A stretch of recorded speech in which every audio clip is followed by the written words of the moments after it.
bien. Vamos entonces a tener una introducción general a la gran materia de la teología del pacto.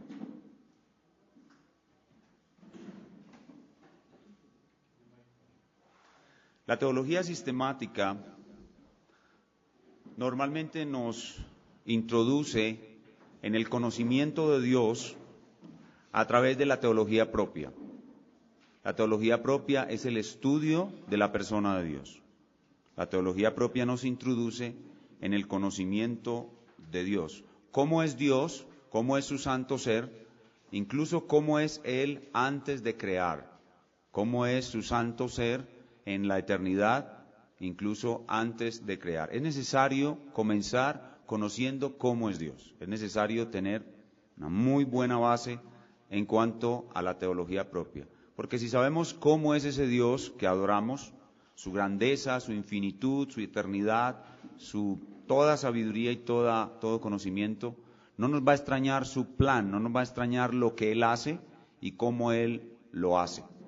Sabemos que Dios hizo un plan antes de la creación del mundo. El mundo existe por un plan que Dios mismo diseñó.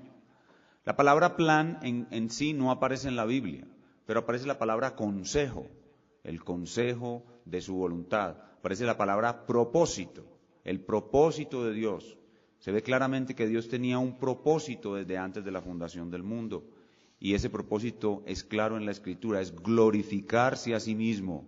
Dios es un Dios centrado en sí mismo y lo que Él busca es su propia gloria. De una manera muy particular, su plan se centra en la gloria sobre sí mismo, pero centrado en la segunda persona de la Trinidad. Ese plan es lo que llamamos decreto eterno. El decreto eterno de Dios, el plan de Dios, como dice Él claramente en muchos textos. Se hará como lo he determinado. Hablando del Señor Jesucristo en el libro de Hechos, se dice que Él fue entregado por el anticipado conocimiento de Dios y el determinado consejo de Dios. Esas cosas nos hablan de un plan eterno, de un decreto eterno, de un Dios que tiene todo escrito en su libro. Y ya sabemos, después de que vemos a Dios en acción, que ese plan incluyó la creación. Dios creó todo lo que existe de lo que no existía. No tomó ningún material como base para crear lo que existe, creó todo lo que existe de lo que no existe y también controla todo lo que sucede en lo que Él ha creado. La creación, lo segundo lo llamamos la providencia. Y vemos cómo en su plan comienza a desarrollarse la acción humana, la acción angélica, y eso produce en su plan algo que Él había determinado, la caída. Su decreto permite la caída de Adán, y comienza a partir de la caída de Adán a desarrollarse el plan de salvación. Comenzamos a conocer el plan de salvación que quedó en la mente de Dios desde que Adán peca. Cuando Adán peca, empezamos a conocer la salvación que fue diseñada en la mente de Dios. Vemos cómo ocurrió la caída a través de la revelación escrita y con la caída aparece el marco para ejecutar, el escenario para ejecutar la salvación que Dios planeó. Ya tenemos una salvación que es necesaria. Llega a ser necesaria porque Dios diseñó que fuera necesaria.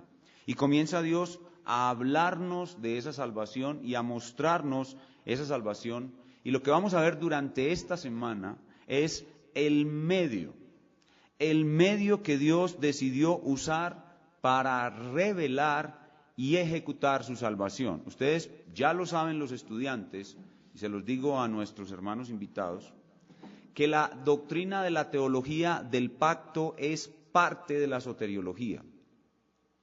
La teología del pacto es el esqueleto, la columna vertebral de la soteriología. Es una materia dentro de la soteriología. Porque lo que vamos a ver aquí es que Dios decidió usar para revelar y ejecutar su salvación, la administración de la salvación, Dios decidió darla por medio de pactos. O podríamos decir el pacto, porque en últimas vamos a ver que es posible no solamente llamarlo los pactos para estudiarlos de una manera más detallada, pero veremos que también es posible pensar que hay un solo pacto. que hay un solo pacto. Y vamos a ver cómo es que Dios decidió revelar y ejecutar esa salvación que Él planeó en forma de pactos. La Biblia es la historia de la implantación del reino de Dios, en el cual Dios va a salvar unas criaturas que Él escogió y administrar su reino y establecer su reino por medio de pactos. O sea, el medio que Dios usó para hablar al hombre, para revelarse al hombre, para tener una relación con el hombre es el pacto. Y por eso esta doctrina es tan importante, es central, es cardinal. Podemos decir incluso, volviendo al terreno de la teología propia, que nuestro Dios es un Dios de pacto.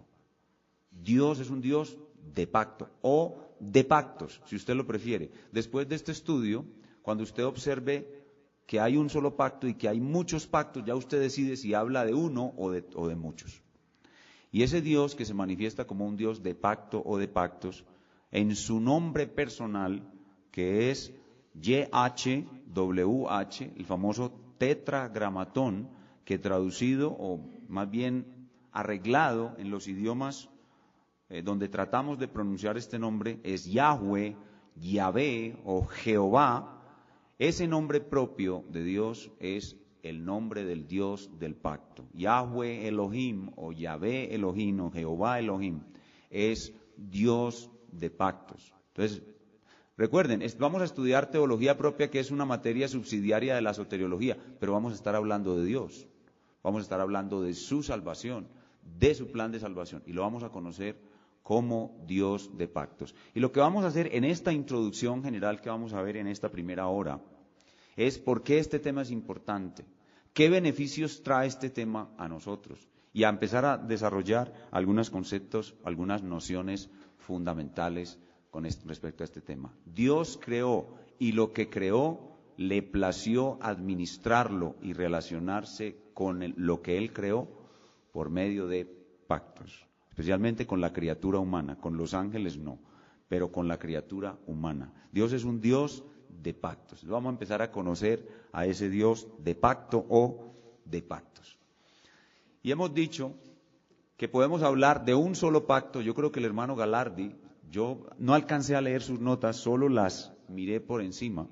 Creo que él se va a concentrar en el pacto de redención, que es lo que llamamos también pacto intratrinitario o consejo eterno de redención. Otros lo llaman pacto eterno de la gracia o pacto de gracia. Otros lo llaman consejo de paz.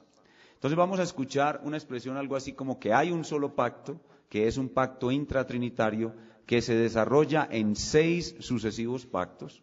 O vamos a escuchar que hay 7 pactos, es decir, que hay un pacto básico, que es el pacto intratrinitario o consejo eterno de redención, y ese pacto intratrinitario se desarrolla progresiva y gradualmente, se va perfeccionando hasta llegar a su punto culminante, a su obra máxima de desarrollo y su punto máximo de perfección, que es el nuevo pacto. Entonces estaremos viendo acerca de esta hermosa doctrina de los pactos. Y siempre que estamos hablando de estas cosas, siempre hay un personaje principal, y el personaje principal es Dios por medio de su Hijo Jesucristo. La teología de los pactos o la teología del pacto exalta en gran manera al Dios que nos creó y a su Hijo, el Señor Jesucristo. Siempre Él es el centro de toda la enseñanza de la soteriología y por ende también en la teología del pacto. Porque de Él, por Él y para Él son todas las cosas. A Él sea la gloria por los siglos de los siglos. Amén. Muy bien, veamos un poco más sobre la importancia del tema. ¿Por qué este tema es tan importante? Ya lo dije en estas primeras declaraciones, porque el trato que Dios decidió dar al hombre es un trato pactual. Porque el trato que Dios decidió dar al hombre es un trato pactual. Dios habla y obra a favor del hombre en pactos. Dios dio mucha revelación extrapactual, pero la mayor parte de la revelación sobre la salvación y sobre Él mismo lo dio al interior de los pactos. Los pactos son núcleos preciosos, cargados de revelación. Cada pacto es un núcleo precioso, es una etapa en la historia de la redención cargada de revelación, que habla acerca de Dios, que habla acerca de Cristo, que habla acerca de la salvación. Cada pacto es la teología de los pactos es como cuando el peregrino va caminando y va por un camino ciertamente difícil y solitario, y llega de pronto a una posada y allí se encuentra con otros peregrinos, come, bebe, descansa, duerme, se deleita. Eso es los pactos. La historia de la redención comienza dolorosamente con la caída, la falla de Abraham en el pacto adámico, y el peregrino comienza a caminar ese terrible camino hacia la salvación, de regreso al paraíso perdido, pero cuando llega al pacto noético es como si llegara a un lugar de reposo y de deleite, donde puede ver la belleza de su Creador y deleitarse allí, y quedarse allí por un momento en el pacto noético, deleitándose en la grandeza de la gracia común, la grandeza del pacto de gracia común, que es el pacto noético. Y luego el peregrino continúa su camino arduo y difícil, pasando por la época patriarcal, la Torre de Babel y todos aquellos dolorosos eventos, y de pronto llega al pacto abrahámico y de nuevo otra posada deliciosa, donde puede conocer más al Dios de Abraham, que es el Dios de pacto. Y en el pacto abrahámico conocer un poco más de la naturaleza de esa salvación, que es una salvación por gracia, que es una salvación por medio de la fe, que es una salvación en la cual Dios jura por sí mismo: yo soy tu escudo, le dice Dios a Abraham, yo te voy a proteger de mi propia ira. Los estudiantes y yo todavía recordamos al hermano Daniel Hoffman, esa enseñanza que dio tan hermosa de Génesis 15, ¿se acuerdan? Espectacular. Yo te voy a proteger de mi propia ira, Abraham, yo soy tu escudo. Y ahí llegamos al pacto abrahámico y nos deleitamos. Y volvemos y seguimos caminando por el ardoroso y doloroso camino de la esclavitud de los israelitas en Egipto, y de pronto el pacto mosaico. El pacto mosaico no es que sea muy consolador, que digamos, porque otra vez es un pacto de obras. Y entonces los truenos, el temblor del monte Sinaí y la voz de Dios tronante, Dios airado contra el pecado, y aparece este pacto condicional que, si bien no es muy consolador, es muy ilustrativo, porque va a llevar al hombre a conocer su propia depravación y a requerir de la gracia que ya se nos enseñó en el pacto abrahámico. Y continuamos caminando el terrible camino del peregrino a la ciudad celestial, y de pronto nos encontramos con otro pacto, el pacto davídico. Y ahí reposamos de nuevo, otra vez un pacto de gracia, otra vez un pacto incondicional. Y allí conocemos al Salvador. Y sabemos que el Salvador es un rey davídico. Y sabemos que Él vendrá de su linaje. Y ahí nos deleitamos y continuamos ya más entusiastas porque estamos a punto de llegar. Pero todavía hay que pasar la dolorosa etapa de esos reyes apóstatas, de ese Israel apóstata, seguir caminando. A pesar de que los israelitas caen al cautiverio, no se arrepienten. El Hijo nacional de Dios, que es Israel, es también depravado, es un depravado. Y entonces sigue caminando viendo la dolorosa situación de Israel, y parece que Israel no tuviera esperanza, pero de pronto llega el precursor del Mesías y entramos al nuevo pacto, y ahora sí llegamos al lugar más maravilloso, el nuevo pacto. El nuevo pacto es la posada más amplia, la posada más hermosa. Allí nos atienden con lujo de detalles, comemos, bebemos, nos deleitamos, y allí vemos a nuestro Salvador muriendo en la cruz por nosotros, resucitando glorioso, y adquirimos la seguridad absoluta del nuevo pacto. El nuevo pacto es el oasis final de nuestra carrera de regreso al cielo. Esa es la teología del pacto, es entender que Dios se revela y nos trata por medio de pactos. No hay otra forma como Dios nos trata. Él nos trata y se revela por medio de pactos. Tanto es así que la Biblia misma tiene una estructura pactual. Dijimos, el trato de Dios con el hombre es pactual. ¿Qué estructura tiene la Biblia? La Biblia tiene una estructura pactual. ¿Cómo así pactual, pastor? La Biblia está dividida en dos pactos, Antiguo Pacto y Nuevo Pacto. Tiene una estructura pactual. Estar dentro del pacto de Dios es ser salvo. Estar fuera del pacto de Dios es ser condenado. Hermanos, el pacto es el mismo corazón de lo que Dios es. Dios es fiel, Dios es verdadero, Dios es estable, Dios no puede violarse a sí mismo en su propia palabra. Por eso Dios es un Dios de pacto. porque es la esencia misma de lo que Él es: estabilidad, seguridad, veracidad. Eso es un pacto. Y Dios es un Dios de pacto. Así que noten que en teología de pacto estamos hablando de soteriología, pero también estamos hablando de teología propia. Dios está todo el tiempo revelándose a sí mismo.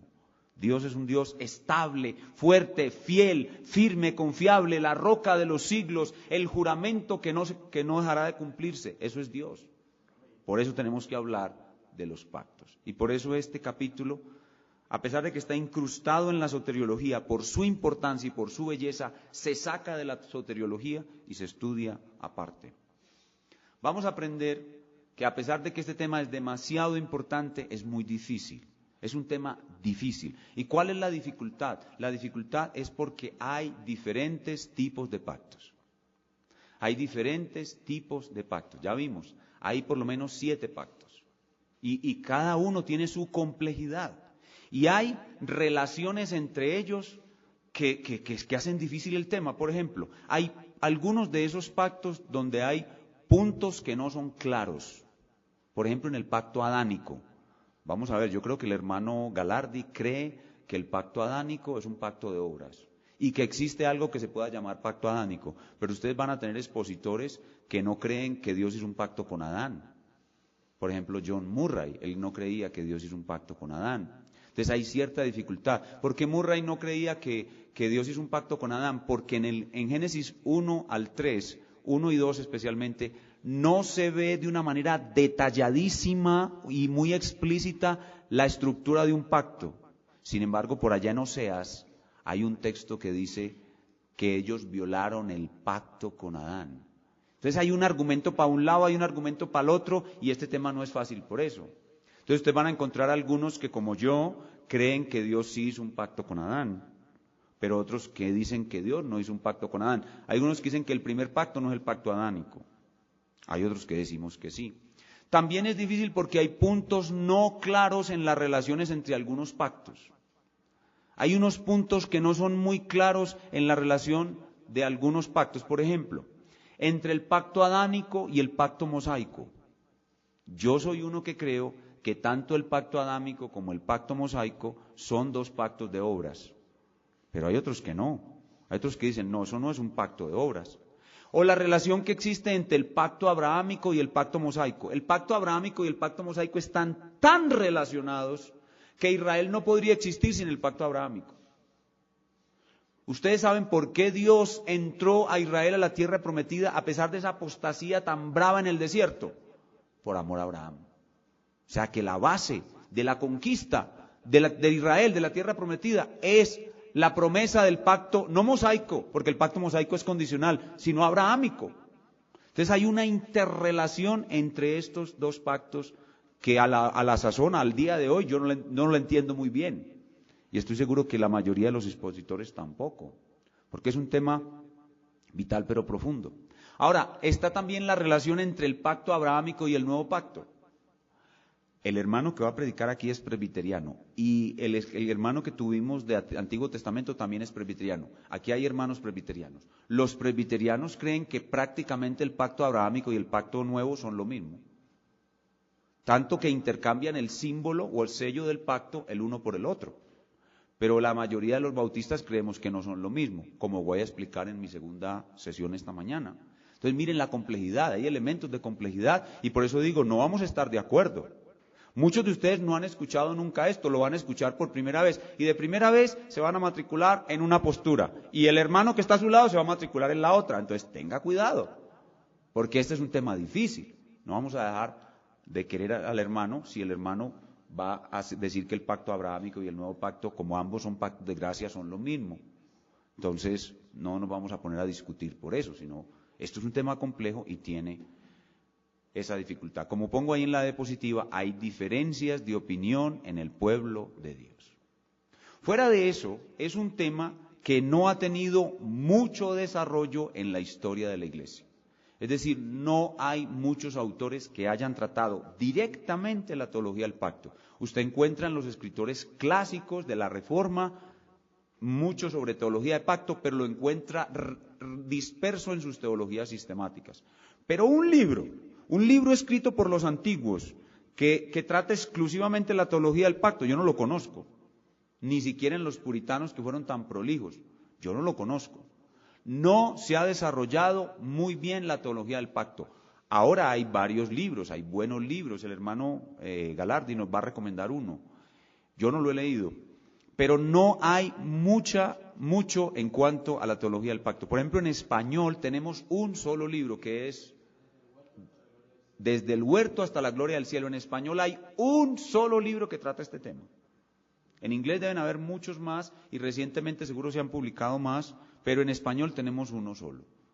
Puede que haya otro y nosotros no lo conocemos. Entonces, esto muestra la importancia, pero a la vez la dificultad del tema. Ahora, la mayor dificultad en el tema de la teología del pacto es que existe en la historia de la Iglesia la poderosa influencia de otra posición que no es la teología del pacto. La teología del pacto que vamos a estar estudiando aquí fue lo que la Iglesia creyó hasta 1850 uniformemente. Toda la Iglesia de Jesucristo hasta 1850, más o menos, no sé la cifra exacta, es la teología del pacto que vamos a estar estudiando aquí. Pero a partir de 1850 aparece otra posición que tuvo tanta fama y tanta difusión que prácticamente borró lo que la Iglesia había aprendido de la teología del pacto en 1850 años. Y obviamente estoy hablando del dispensacionalismo. Todos los cristianos del siglo XX y XXI tienen una teología distinta a la histórica en materia de pacto. Conocen solamente y a medias y siguen solamente la teología dispensacionalista, que es una postura muy diferente a la teología del pacto clásica o histórica. Más adelante en esta charla introductoria voy a hacer un paralelo entre ambas que nos va a servir de introducción para mantenerlo en la mente durante toda la conferencia de esta semana. Vamos a comenzar viendo, ya hemos visto la importancia de este tema, pero vamos a comenzar viendo por qué es necesario que Dios trate con el hombre por medio de un pacto. ¿Por qué es necesario que Dios trate con el hombre por medio de un pacto? Y se habla de un pacto especial. Todos los pactos son especiales, pero en general decimos que hay un pacto especial que se llama pacto de gracia o consejo eterno de redención. No se confundan los estudiantes porque yo a veces llamo a Génesis 3:15 pacto de gracia. Y ustedes han escuchado al pastor Julio hablando del pacto intratrinitario y él también lo llama pacto de gracia. Esa confusión existe en la teología de los pactos. Algunos llaman al pacto eterno de redención pacto de gracia y otros llamamos a Génesis 3:15 el pacto, la promesa de redención o pacto de gracia. Entonces hay cierta confusión de términos, pero cuando use el término voy a tratar de aclarar de qué estoy hablando.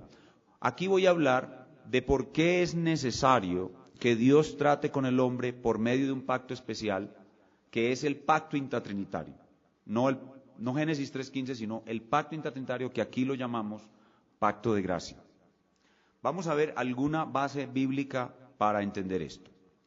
¿Por qué es necesario que Dios trate por medio de un pacto con el hombre? Job capítulo 35, versículos 7 y 8. Hermano Jaderbair, lea por favor el texto. Ahí lo tiene en pantalla, mijo. Si fueres justo, ¿qué le darás a él? ¿Qué recibirá de tu mano? Al hombre como tú dañarás tu impiedad, al hijo de hombre aprovechará tu justicia. ¿Qué dice este texto? Si yo tuviera una vida perfecta, si yo viviera una vida sin pecado, ¿podría yo de alguna manera alcanzar el favor de Dios si yo como ser humano viviera una vida perfecta? Este texto nos dice que no. Dice, si fueres justo, ¿qué le darás a él? Si fueres justo, ¿qué le darás a él? ¿Qué recibirá Dios de tu mano? ¿Podrá alguna obediencia tuya ser agradable a Dios? Y el texto termina hablando de la impiedad. La impiedad, mucho menos. Si usted hace impiedad, A Dios no lo afecta que usted haga impiedad. Bueno, Dios se duele y se aira contra la impiedad, pero cambia a Dios. Dios puede tener alguna cosa que realmente lo afecte a Él si tú eres malo o bueno. Lo que quiere decir este texto es que Dios está por encima de toda posibilidad humana. Dios no puede ser afectado ni por mi justicia ni por mi maldad. Él se alegra por mi justicia, si yo soy creyente, si soy incrédulo no. Y se enfurece por mi maldad, pero realmente lo que hay detrás de este texto es esto. La diferencia que hay entre Dios y el hombre es tan grande, hermanos, que de abajo hacia arriba no puede suceder nada. De aquí abajo, para nosotros llegar a llevar algo hacia arriba donde Él está, es imposible. Es imposible. Entonces, el trato entre nosotros los hombres, a nosotros sí nos afecta la justicia de otro para bien, y sí nos afecta la impiedad de otro para mal, pero a Dios no. El trato entre los hombres no es lo mismo que el trato de Dios con su criatura. Dios está tan alto, tan exaltado, que Él necesita establecer un trato especial con su criatura. Y eso es lo que es el pacto. Un trato especial de Dios con su criatura. Salmos 113, 5 y 6, hermano Eduardo. Si quién como Jehová nuestro Dios, que se sienta en las alturas, que se humilla a mirar en el cielo y en la tierra. Miren esa expresión. Se sienta en las alturas, o sea, es altísimo, trascendente. ¿Podrá algo que el hombre haga subir a esa altura, sea bueno o sea malo? No. Entonces, ¿qué es lo que Dios hace? Dios se humilla a mirar en el cielo y en la tierra. ¿Notan cómo estos dos pasajes hablan de la trascendencia de Dios? Esa trascendencia inalcanzable de Dios hace que sea absolutamente necesario que Él trate con el hombre por medio de pactos. Y lo que es un pacto, lo que un pacto es una acción de condescendencia. Y aquí tenemos que ubicarnos en las tradiciones del antiguo cercano Oriente. En las tradiciones del antiguo cercano Oriente había una lucha de reyes, una lucha de naciones. Y lo que había casi siempre era un rey muy superior y un rey inferior o rey vasallo. Y ese rey superior, muy superior, mostraba su grandeza, su nobleza y su bondad al perdonar la vida al rey vasallo que dominaba en batalla. Y le mostraba benignidad y misericordia, estableciendo con él ¿qué? Un pacto. Un pacto. En ese pacto ese rey le mostraba su benevolencia al perdonarle la vida. Luego le ponía unas condiciones, unos tributos, y le decía, si me obedeces tendrás estabilidad, no te voy a destruir, vas a poder comer del fruto de la tierra, tus animales, te voy a proteger de los merodeadores y otras naciones que vengan contra ti. Pero si me desobedeces, voy a venir con todo mi ejército y te voy a arrasar. ¿Qué es eso? Un pacto. De hecho, hay todo un capítulo en la teología del pacto que se me escapa el nombre. Se llama pactos o relación de pactos o pactos antiguos del vasallaje.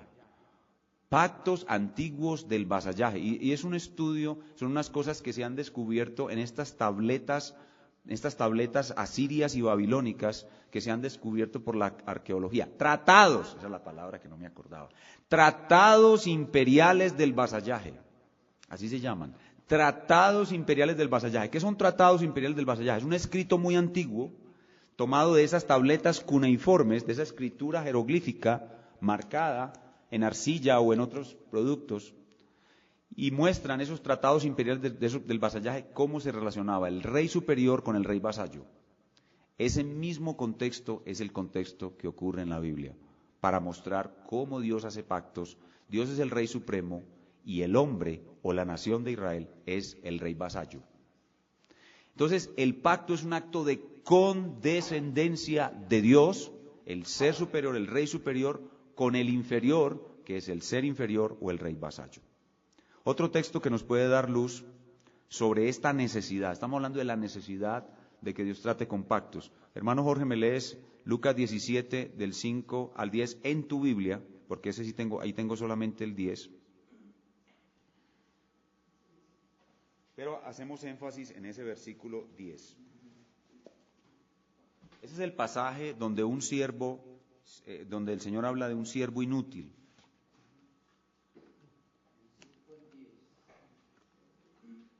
Dijeron los apóstoles al Señor, aumentanos la fe. Entonces el Señor dijo, si tuvieres fe como un grano de mostaza, podrías decir a este sicómoro, desarráigate y plántate en el mar, y os obedecería. Siga hasta el 10. Vosotros teniendo un siervo que ara o apacienta ganado, al volver él del campo, luego le dice, pasa, siéntate a la mesa. No le dice más bien, prepárame la cena, cíñete y sírveme hasta que haya comido y bebido, y después de esto, come y bebe tú. ¿Acaso da gracias al siervo porque hizo lo que se le había mandado? Pienso que no. Así también vosotros, cuando hayáis hecho todo lo que os ha sido ordenado, decid, siervos inútiles somos, pues lo que debíamos hacer hicimos.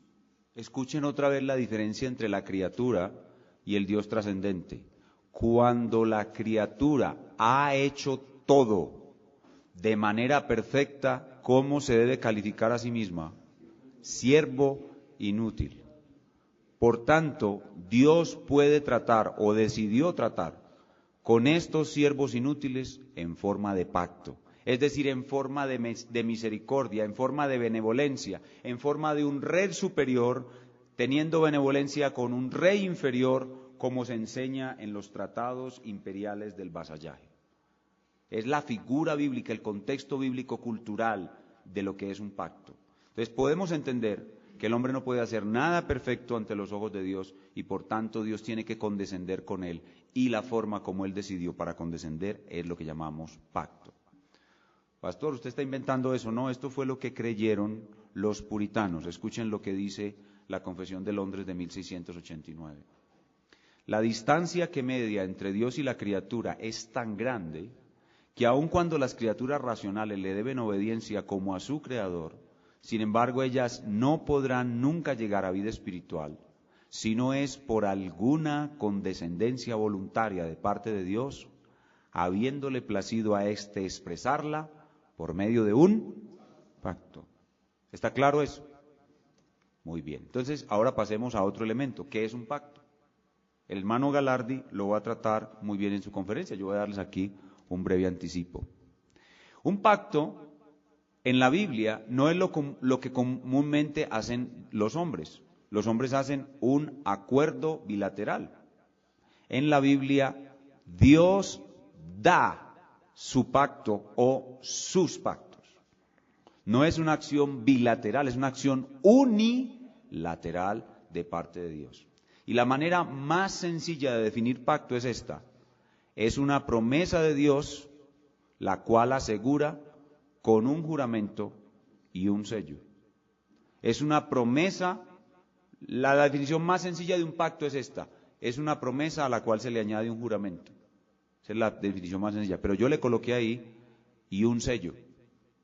Y un sello. ¿Qué es el matrimonio? El matrimonio es un pacto. ¿Qué es lo que pactan los dos que se casan? Compañía. El matrimonio es un pacto de compañía. Es una promesa a la cual ellos añaden un juramento. ¿Y cuál es el sello? El anillo. Eso es de manera sencilla un pacto. Es una promesa, como estamos hablando de los pactos de Dios, y es lo que vamos a estar estudiando, una promesa de Dios, dada por Dios, a la cual Dios añade un juramento. ¿Tenía Dios que añadir un juramento a su promesa? No. ¿Pero por qué lo hace? Por causa de la diferencia que hay entre el Creador y la criatura. Él es estable y nosotros somos ¿qué? Inestables. Y muchos de nosotros no nos basta con la promesa. Debería bastarnos. Pero para ayudarnos en nuestra debilidad, Él añade una cosa más. Un juramento. Y para ayudarnos todavía más, para que esta mente torpe y estos ojos ciegos y duros no se pierdan y tengan siempre seguridad, añade un sello. O sea, algo todavía visible algo mucho más didáctico para nosotros, pobres criaturas incapaces de creer que Dios es estable. Ese es el gran problema que nosotros tenemos. Y por eso existe la teología del pacto, para mostrarnos que Dios es estable, confiable, y nosotros podamos creer en Él. Veamos Hebreos 6, 17 y 18. Juan Esteban, léemelo, por favor. Por lo cual, queriendo Dios mostrar más abundantemente a los herederos de la promesa la inmutabilidad de su consejo, interpuso juramento, para que por dos cosas inmutables, en las cuales es imposible que Dios mienta, tengamos un fortísimo consuelo los que hemos acudido para asirnos de la esperanza puesta delante de nosotros. La definición que les acabo de dar es bíblica. Pueden ver ahí las dos cosas: promesa y juramento. ¿Qué es un pacto? Es una promesa dada por Dios, a la cual Dios añade un juramento. ¿Y cuál es el propósito? Darnos a nosotros seguridad acerca de la inmutabilidad de su consejo. ¿Y de qué estamos hablando cuando hablamos del consejo inmutable de Dios? De su decreto eterno, de su plan perfecto. Y eso trae ¿qué a nosotros? ¿Cuáles son las bendiciones de conocer al Dios de los pactos y a los pactos de Dios? La bendición ahí está clara: fortísimo consuelo, no cualquier consuelo, no es un consuelo pichicato como dicen por ahí, es un fortísimo consuelo. Así que una de las cosas más consoladoras, la cual el Espíritu Santo utiliza mucho más para dar consuelo en la aflicción, es el conocimiento del Dios de pacto y de sus pactos. Lo único que supera a la teología del pacto para dar consuelo al hombre es el conocimiento de los sufrimientos de Cristo. Los sufrimientos de Cristo son la herramienta más poderosa para dar consuelo. Pero luego de eso está el conocimiento de Dios de pacto. ¿Qué nos da el Dios de pacto? Dios nos da, a través de la teología del pacto, consuelo y esperanza. Consuelo y esperanza. Y en el pacto, así como los esposos, lo que Dios promete, ¿qué es lo que Dios promete cuando se casa con su iglesia? Lo mismo que el marido le promete a la esposa: mi amor, yo voy a estar contigo, yo soy tu compañero perpetuo. Claro que algunos son tan sinvergüenzas que se casan y siguen viviendo como si fueran solteros. Le prometieron a ella compañerismo y la mantienen abandonada, y por eso es que se les va con otro. Dios no es así. Dios promete compañerismo. ¿Cuál es la promesa que corre recta, rauda y poderosa a través de todos los pactos? Yo seré a ellos por Dios y ellos me serán por pueblo. ¿Qué es eso? Compañerismo. La vida eterna, yo no sé si ustedes lo sabían, pero la vida eterna es un compañerismo en amor perfecto. Esa es la vida eterna. Conocer a Jesús, conocer al Padre y tener con ellos un compañerismo de amor perfecto. Por eso la promesa que corre rauda y explícita a lo largo de todos los pactos es esta: yo estaré con ustedes y ustedes estarán conmigo. Tendremos una relación íntima y de amor perfecto. Esa es la promesa que corre a lo largo de todos los pactos. Muy bien, ya entendimos por qué es necesario que Dios trate con el hombre por medio de pactos y que esto es muy beneficioso para nosotros. Y a partir de eso que acabamos de dar una definición de lo que es un pacto, podríamos hacernos esta pregunta: ¿podemos llamar el pacto de Dios unilateral e incondicional o de gracia? Por lo que acabamos de ver, sí. Sí lo podemos llamar pacto unilateral o pacto incondicional o pacto de gracia. Como veremos ahora, dentro de la estructura del pacto hay dos pactos que no son así. Pero ellos son parte de una superestructura que abarca todo y por tanto todo puede llamarse de una manera especial pacto de gracia o pacto incondicional.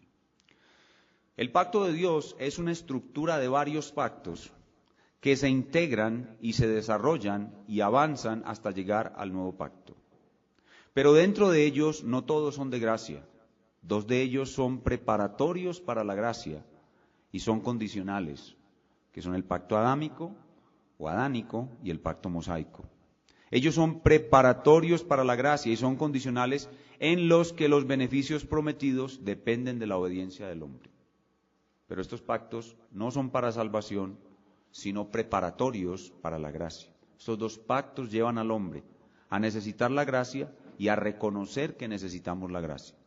El mosaico, el adánico y el mosaico. Entonces, el pacto de Dios en general es un pacto de gracia, es decir, es un pacto unilateral y es un pacto incondicional, aunque dos de ellos sean condicionales y sean preparatorios para la gracia. Vamos ahora, dentro de este cúmulo de ideas introductorias, las características esenciales del pacto de Dios. Vamos a ver todos los pactos como uno solo. La primera característica es que el pacto de Dios es eterno. Pastor Julio Zuluaga es tan amable, lea Hebreos 13:20. Y el Dios de paz que resucitó a los muertos, a nuestro Señor Jesucristo, el gran pastor de las ovejas, por la sangre del pacto eterno. No hay necesidad de leer más.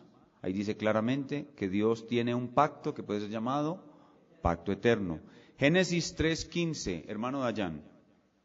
Y pondré enemistad entre ti y la mujer, y entre tu simiente y la simiente suya. Esta te herirá en la cabeza y tú le herirás en el calcañar. Génesis 3:15 es una promesa. El pacto de Dios es una promesa. Es unilateral y es pura gracia. ¿Por qué? Por la diferencia que hay entre el creador y la criatura. Hermano, ¿me recuerda su nombre, consiervo? ¿Tuyo?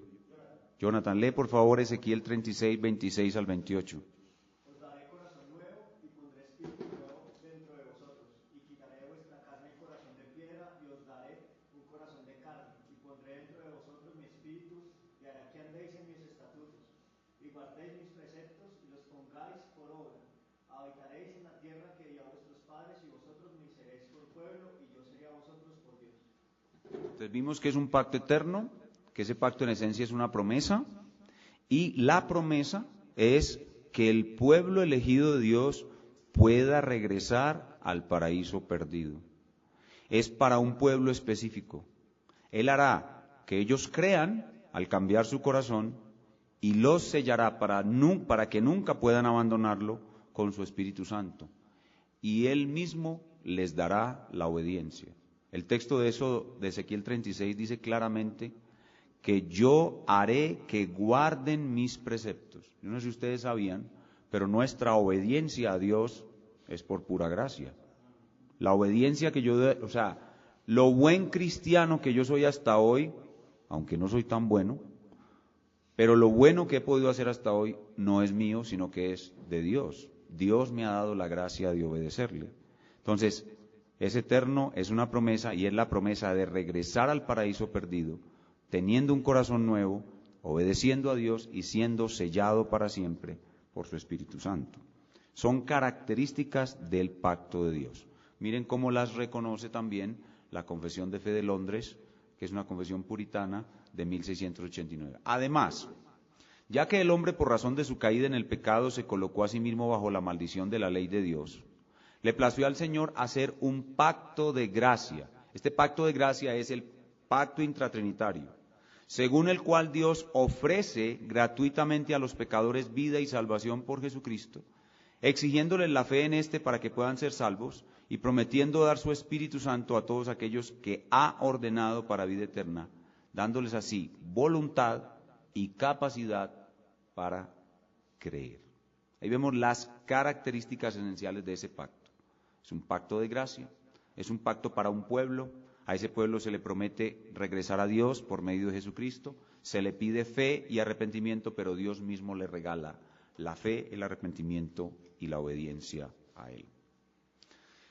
Algunas personas cuando estudiamos este tema nos preguntan, bueno, ustedes usan el término pacto de gracia, pero en la Biblia no aparece ese término, no aparece esa expresión pacto de gracia, no aparece la frase exacta, pero el concepto sí aparece. El pacto que Dios da de una manera unilateral a una criatura que no lo merece, que merece lo contrario, solo puede ser llamado de gracia. Entonces no hay necesidad de que la frasecita pacto de gracia esté en la Biblia, basta que esté el concepto. La palabra Trinidad tampoco está en la Biblia, pero sí está la idea, el concepto. El hecho de que el pacto sea una gracia significa que no hay exigencias para el hombre como en un pacto condicional. Entonces la gente se pregunta, si este pacto es la pura gracia de Dios, entonces podemos pecar. Y démosle a la lata al pecado, entrémosle duro al pecado. Porque como estamos asegurados en un pacto de gracia y Dios no puede fallar este pacto, entonces no hay ninguna exigencia de obediencia. Falso. Totalmente falso. Cuando entramos en este pacto, Dios espera de nosotros obediencia, pero esa obediencia no es para salvación. Es una obediencia como una respuesta en amor a ese Dios maravilloso que nos salvó. Y esa obediencia nos va a traer galardones o la desobediencia pérdida de galardones, pero hay una exigencia de obediencia. El hecho de que el pacto sea incondicional no significa que no hay una exigencia de obediencia. De hecho, la exigencia de obediencia nuestra es incluso más alta que la de Israel. La que Dios le hizo a Israel. A Israel Dios le exigía los 10 mandamientos. A nosotros nos exige una exposición más alta de los 10 mandamientos, que es el Sermón del Monte. Entonces nosotros sí tenemos una exigencia de obediencia, y el pacto, aunque sea unilateral, tiene exigencia de obediencia para los que estamos dentro de él. Entonces el pacto es la salvación, el rescate que Dios hace de esa criatura perdida en esa masa depravada que era la humanidad. Ya terminando esta primera etapa, veamos la forma cómo se desarrolla el pacto de Dios. La forma cómo se desarrolla el pacto de Dios. Hermano Juan Palea, por favor, el primer texto. Quien nos salvó y llamó con llamamiento santo, no conforme a nuestras obras, sino según el propósito suyo y la gracia que nos fue dada en Cristo Jesús antes de los tiempos de los siglos. Aquí vemos otra razón para llamar al pacto intratrinitario pacto de gracia. Por eso a muchos les gusta ese término, pacto de gracia. Porque el pacto en sí contenía la dación de gracia antes de los tiempos de los siglos. Pacto de gracia. Es un regalo, la gracia es el regalo. Y esa gracia nos fue dada antes de los tiempos de los siglos. Así que el pacto comienza en la eternidad, pero él se va desarrollando poco a poco. Leamos, Michael, Juan 17:6. He manifestado tu nombre a los hombres que del mundo me diste. Tuyos eran y me los diste y han guardado tu palabra. Todavía estamos en la eternidad. Las tres personas de la Trinidad en el Consejo Eterno de Redención, y dentro de las muchas cosas que quedan en el acta de ese consejo está que el Padre eligió a algunos seres humanos depravados y los entregó al Hijo. Entonces el pacto comienza con ese acuerdo intratrinitario donde el Padre le da al Hijo a algunos pecadores elegidos. Se sigue desarrollando. Leamos, Gustavo, 1 de Pedro 1, 18 al 20. Sabiendo que fuiste rescatado de vuestra vana manera de vivir, la cual recibiste de vuestros padres, no con cosas corruptibles como oro o plata, sino con la sangre preciosa de Cristo, como de un cordero sin mancha y sin contaminación, ya destinado desde antes de la fundación del mundo, pero manifestado en los postreros tiempos por amor de nosotros. Esto es otro elemento del Consejo Eterno de Redención. Allí se acuerda que esos pecadores elegidos van a ser salvados exclusivamente por la muerte del Cordero de Dios. Así que el pacto incluye la muerte del Cordero de Dios. Por eso, ¿cuándo se termina de realizar el nuevo pacto? Cuando muere el Cordero de Dios. Leamos Joan, Efesios 2:12.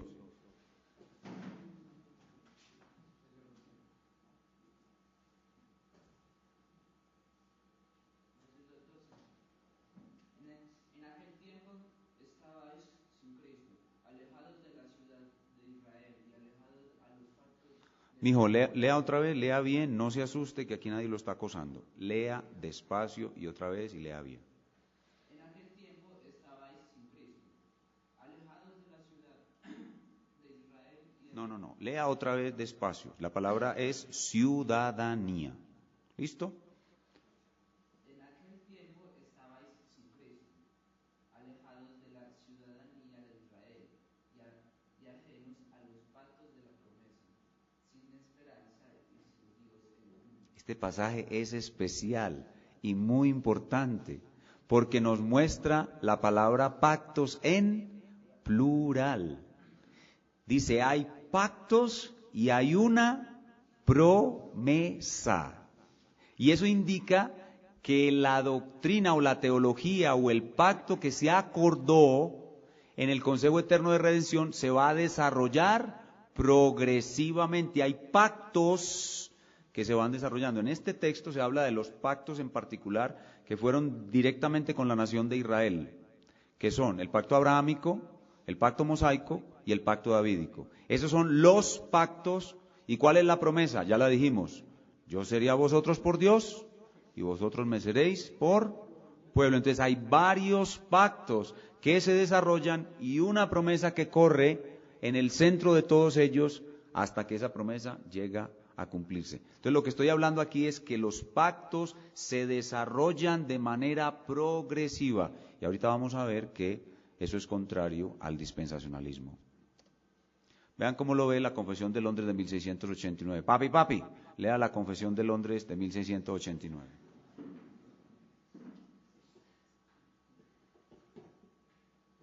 El pacto de Dios es revelado en el Evangelio. En primer lugar, a Adán en la promesa de salvación a través de la simiente de la mujer, y luego paso a paso hasta la entera revelación de salvación en el nuevo pacto. La salvación de los elegidos está basada en un pacto de redención que fue trazado en la eternidad entre Dios Padre e Hijo, y es únicamente a través de la gracia dada en este pacto que todos los descendientes de Adán caído, quienes han sido salvados, han obtenido vida e inmortalidad. Bendita, pues los términos de bendición que aplicaban a Adán en su estado de inocencia no son aplicables a su posterioridad para hacerles aceptables ante Dios. Aunque el hermano no leyó muy bien, ¿no les parece esta declaración espectacularmente hermosa? ¿Sí o no? Y esto era lo que creían los puritanos entre 1644 y 1648, cuando escribieron la Confesión de Westminster, que luego la Confesión de Londres adoptó como su postura oficial. ¿Ven cómo en el centro de todo el plan de redención está la palabra pacto? Es un pacto lo que nos salva, y aquí lo llaman los puritanos pacto de redención, y ese es el término que va a usar el hermano Galardi. Durante todo el tiempo de sus conferencias va a utilizar la expresión pacto de redención. Entonces no se confundan, cuando él está hablando de pacto de redención, está hablando otra vez de consejo eterno de redención o de pacto intratrinitario. Entonces pueden ver cómo se desarrolla progresivamente, miren, paso a paso, hasta la entera revelación y ejecución de la salvación. ¿En dónde? En el nuevo pacto. Pero ese pacto, único pacto que se desarrolla paso a paso, fue trazado ¿dónde? En la eternidad. Un pacto entre Dios Padre, Dios Hijo, ellos no mencionan ahí al Espíritu Santo, pero también Dios Espíritu Santo. En los que han estado en las conferencias del Pastor Julio han visto la excelencia del Espíritu Santo y cómo Él es parte vital de este pacto eterno de redención. Entonces, ¿cuál es la estructura completa de los pactos o del pacto? Ya yo lo voy dejando a su criterio cómo usted quiera hablar de esto. La estructura completa es, primero el pacto intratrinitario o pacto de redención o consejo eterno de redención, luego pacto adánico, luego pacto noético, luego pacto abrahámico, luego pacto mosaico, luego pacto davídico y nuevo pacto. Eso es lo que llamamos teología del pacto. Y eso se produce en lo que nosotros llamamos desarrollo histórico redentor. Desarrollo histórico redentor. ¿Qué significa esa frase? Desarrollo histórico redentor. Significa que cada pacto introduce acción de Dios y revelación progresivas en pos de la perfecta salvación planeada. ¿Perdón? Así es. Cada pacto introduce acción salvadora de Dios para proteger la simiente santa, de donde vendrá el Mesías, y revelación del plan de Dios de manera progresiva, en pos de la perfecta salvación planeada. ¿Dónde? En el consejo eterno de redención. ¿Cuál es la importancia de esta estructura? Ellos, los pactos, son la columna vertebral de la salvación. Sobre esta columna vertebral, Dios cuelga los hechos de salvación y la revelación que explica los hechos de salvación. Es la columna vertebral. Dios ejecuta los hechos de salvación en estos pactos y luego explica los hechos de salvación. Por ejemplo, los 4 evangelios son ¿qué? el relato de los hechos de salvación. ¿Y las epístolas son qué? La explicación de los hechos de salvación. Así funciona este desarrollo histórico. ¿Cuál es la promesa que corre a lo largo de todos los pactos? Ya lo dije, yo seré a ellos por Dios y ellos me serán por pueblo. ¿Podemos probar la enseñanza en la Biblia de un pacto intratrinitario? Sí. Los estudiantes de la academia, ya yo no necesito detenerme en esto. Pero para los hermanos que nos visitan, hermanos, hay una gran cantidad de textos que muestran al Padre hablando con el Hijo. Ayer nomás prediqué uno de ellos. Dijo el Señor a mí, Señor, siéntate a mi diestra hasta que ponga mis enemigos por estrado de tus pies. ¿Y qué les pareció el que presentó el pastor Julio de Isaías el viernes? Los que estuvieron, qué texto tan teso, mano. Dios el Padre, Dios el Hijo, se reúnen a hablar y ellos establecen un plan. Y ese plan es lo que llamamos pacto de redención, consejo eterno de redención o pacto intratrinitario. Voy a omitir los versículos y voy a invitar a los hermanos que nos visitan a que más adelante estudien ese aspecto de la Biblia que es el consejo eterno de redención. Podemos darles más adelante más información sobre esto. Esta es una imagen para ilustrar eso mismo, que hay un pacto intratrinitario, pacto de redención o consejo eterno de redención. ¿Cuál es el papel de cada pacto en la revelación progresiva y desarrollo de la salvación?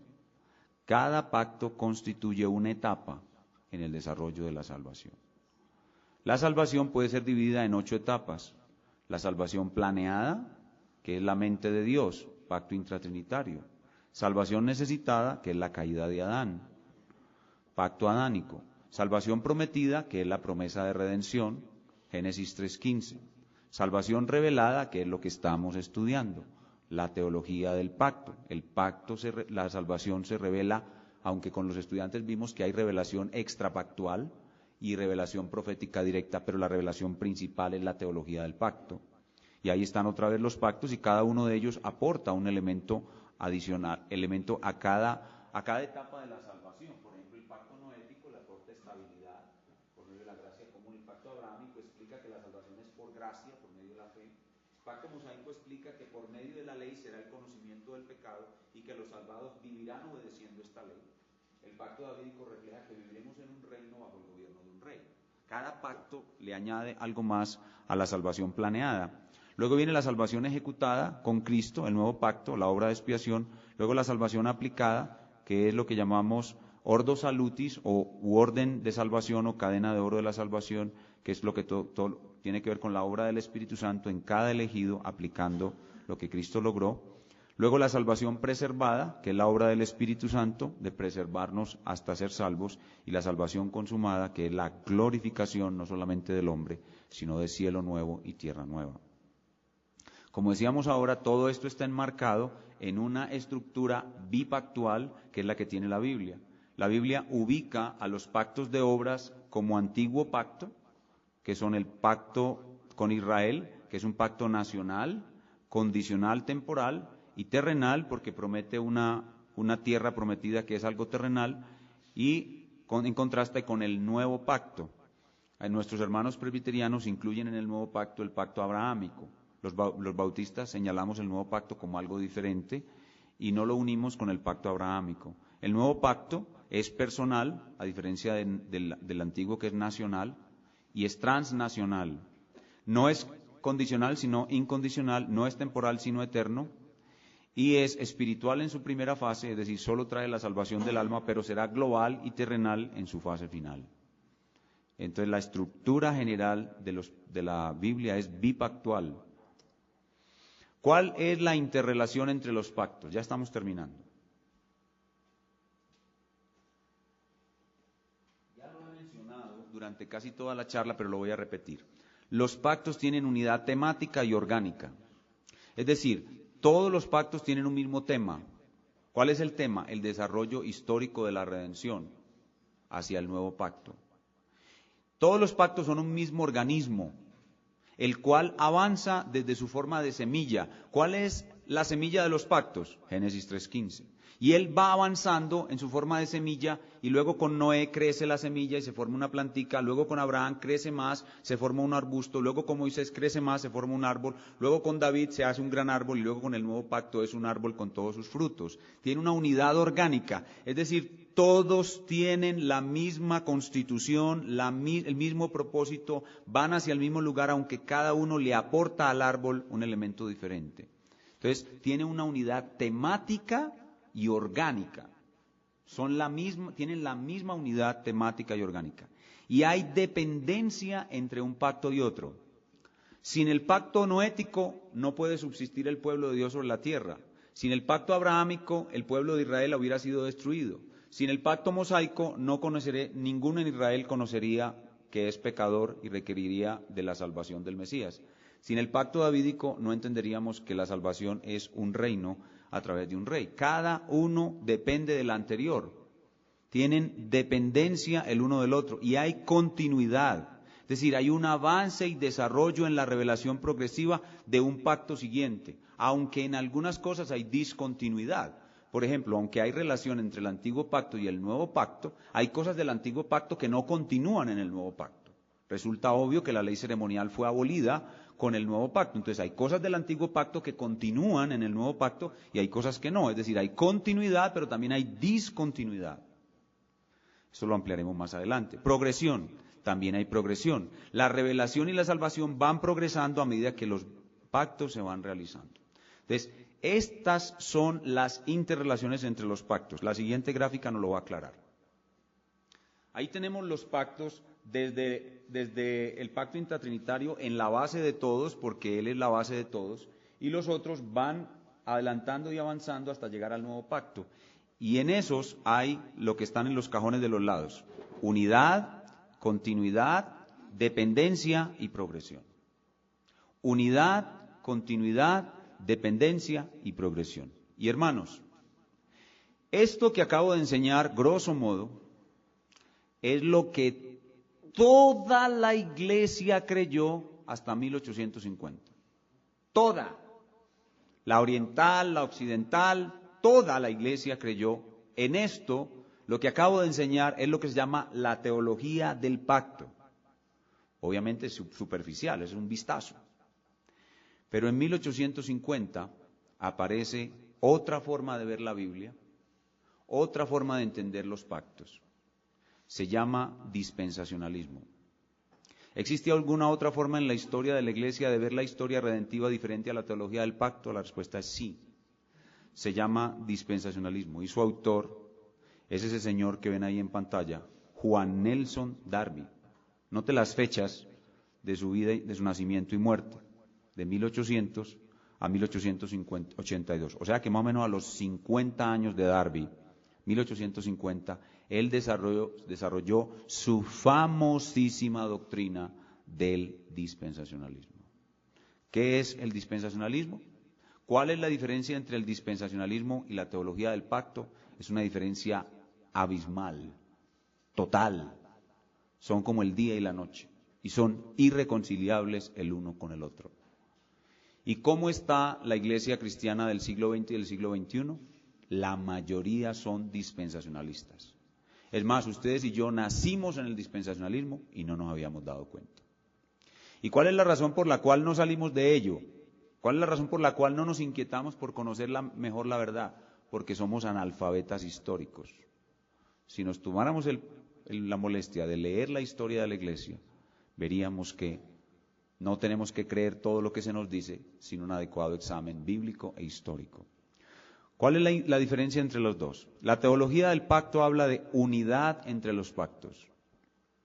El dispensacionalismo habla de que ellos están totalmente separados. Para ellos, la historia entre la creación y Adán es un cajón cerrado.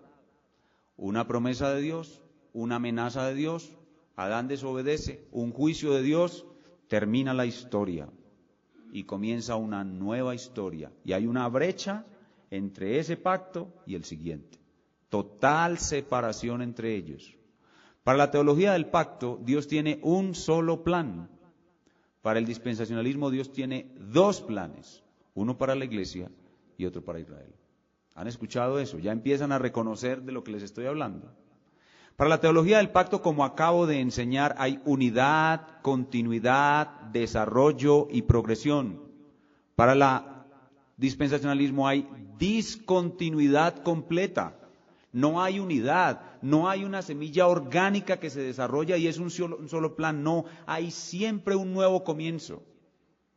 Cosas totalmente distintas, prácticamente otro plan. Nuevos comienzos. Para la teología del pacto hay una relación entre la iglesia e Israel, que es lo que voy a tratar en mi segunda charla. Para la teología del pacto hay una relación específica entre la iglesia e Israel. Hay unidad y continuidad entre la iglesia e Israel.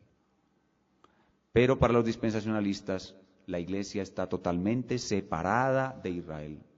Para la teología del pacto, como hay unidad y continuidad entre la iglesia e Israel, las promesas dadas a Israel en el antiguo pacto se cumplen en el nuevo Israel, que es la iglesia. Pero para los dispensacionalistas no. Las promesas dadas en el Antiguo Testamento tienen que cumplirse a la nación de Israel, a la de Benjamín, Netanyahu y nadie más.